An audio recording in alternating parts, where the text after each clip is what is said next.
महाभारत के अंदर जो गीता का जो भाग है उसके अंदर भी श्री कृष्ण की अर्जुन को भी जिहाद की बात ही कहती है।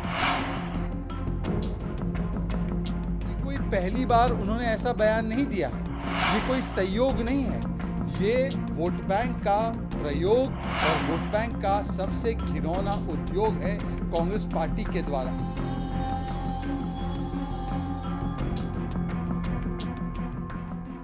अब यहां पर कहा जाता है कि इस्लाम धर्म के अंदर जिहाद की बहुत चर्चा हुई है।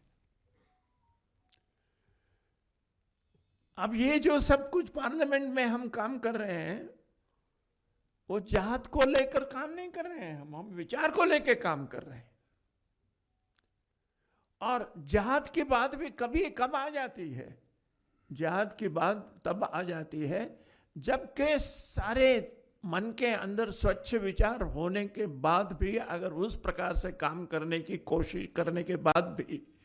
अगर कोई वो समझता नहीं है, वो नहीं करता है, तो कहा जाता है को आपको अगर शक्ति का उपयोग करने का है तो वो करना चाहिए।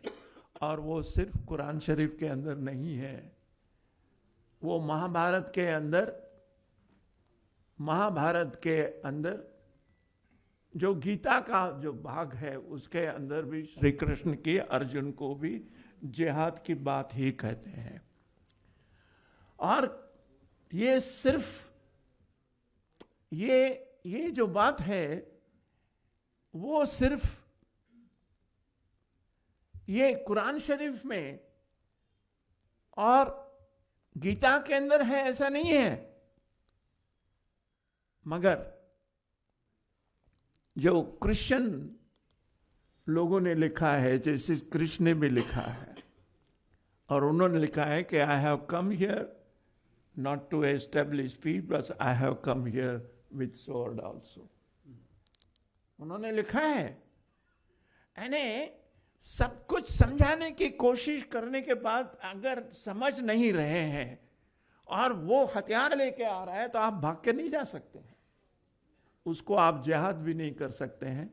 और उसको गलत बात भी नहीं कर सकते।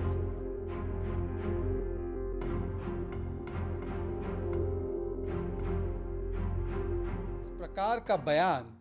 सोनिया गांधी के एकदम खास व्यक्ति शिवराज पाटिल ने दिया है, जिन्होंने तुलना की है श्री कृष्ण के द्वारा अर्जुन को दिए गए पावन संदेश, पावन उपदेश गीता जी की जिहाद के साथ। उन्होंने कहा कि श्री कृष्ण ने अर्जुन को जिहाद सिखाया है और ये कोई पहली बार उन्होंने ऐसा बयान नहीं दिया है, ये कोई संयोग नहीं है, ये वोट बैंक का प्रयोग और वोट बैंक का सबसे घिनौना उद्योग है कांग्रेस पार्टी के द्वारा। क्योंकि इसी व्यक्ति ने, शिवराज पाटिल जी नहीं,